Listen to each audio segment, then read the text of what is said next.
Some stories don't start with fireworks or fanfare. Some begin in silence. Cold, hollow silence. The kind that seeps into your bones and makes you feel like no one would notice if you simply vanished. That's the kind of silence that followed Alara around the halls of Iron Ridge High School. She didn't just walk alone, she was alone. Like a shadow no one cared to see. Most kids blended in to survive. Alara disappeared. The first time anyone really saw her was when the snow started falling thick across the campus courtyard. A week before winter break, just as the sky turned iron gray, and breath began to mist in the air like ghosts of forgotten dreams.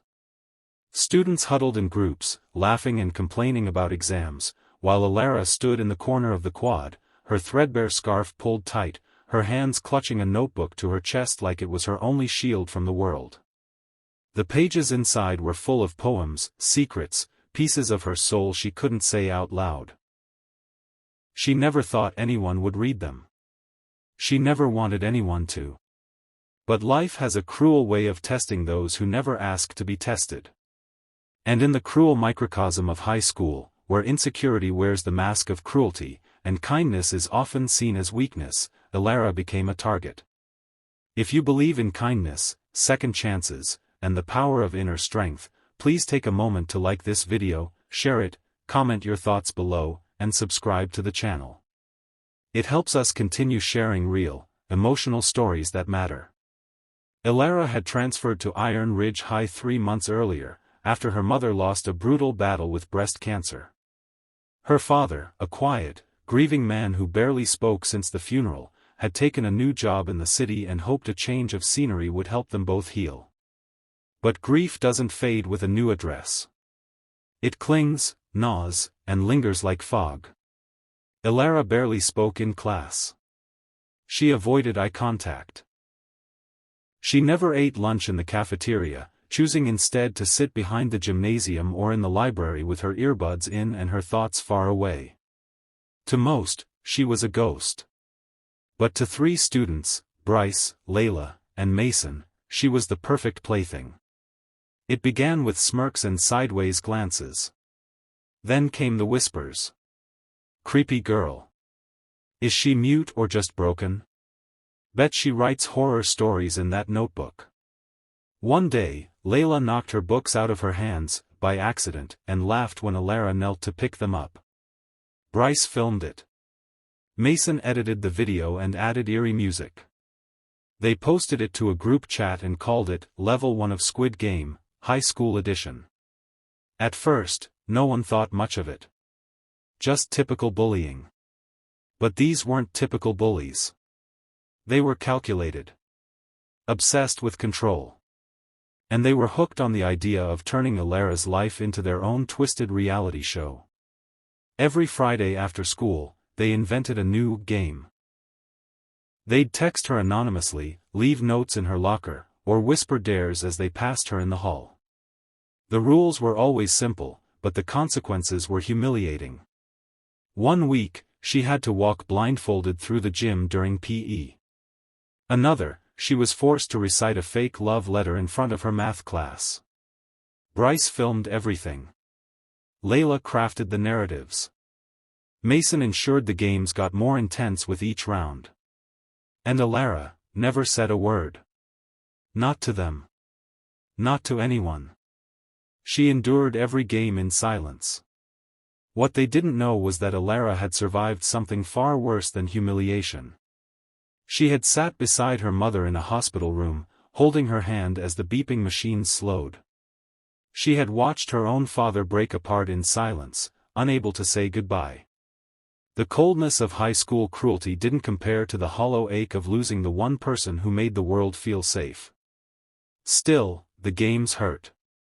Not just the emotional bruises. But the way it made her feel invisible, like she could scream and no one would care. Even the teachers looked the other way. She's shy, they'd say. Maybe she just likes being alone. No one truly saw the pain she buried beneath her silence. But Alara was not just a victim. She was a storm learning how to rise. One afternoon, she stood alone in the girls' bathroom, wiping fake blood off her hands, part of a twisted dare that had gone too far. Her reflection stared back at her, pale, exhausted, trembling. That's when she made a decision, not to fight back with violence or vengeance, but with truth. She started recording everything. She borrowed a mini body cam from her dad's drawer, something he used for work. She wore it hidden beneath her coat. Every game, every dare, every slur, it all went into her private folder. She didn't know what she'd do with it. Maybe nothing. Maybe she just needed to remind herself she wasn't crazy, that this was real. That she wasn't imagining the cruelty. The final game was on the rooftop. A brutal Friday evening, with freezing winds and clouds so thick it felt like the sky would fall. The text came at 4:01 p.m., Level 6. Final round. Rooftop. Trust fall.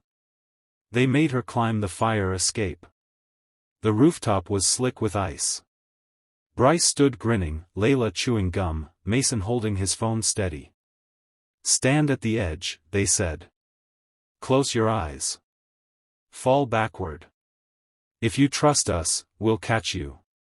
It was all for show. They never intended to catch her. They didn't want her hurt, but humiliated, terrified. That's what gave them the high. Elara stepped to the ledge. The wind howled through her sweater, but her hands didn't tremble. She looked out at the horizon, gray skies, white trees, the faint hum of traffic below.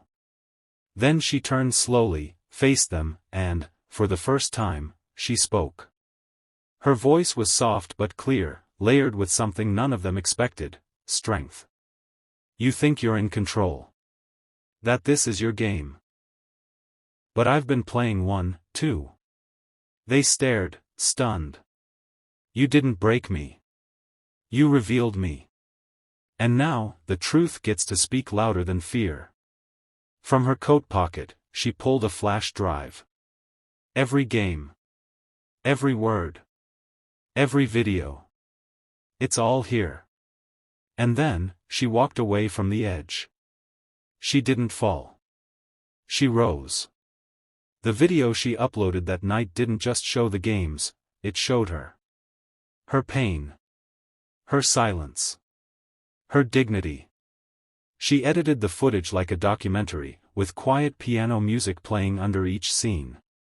She narrated it with her poems, each line aching with truth. The final slide read, "This isn't a game. It's a cry for help. And I'm not the only one." By morning, the video had gone viral within the school. By that afternoon, it had been shared across town. Emails flooded the principal's inbox. Teachers were questioned. Bryce, Layla, and Mason were suspended indefinitely and eventually transferred out. Parents showed up in tears. Students who had laughed before now walked the halls in shame. But more importantly, Elara's voice had been heard. Something incredible happened in the weeks that followed. The quiet girl, the one everyone overlooked, became a symbol of courage.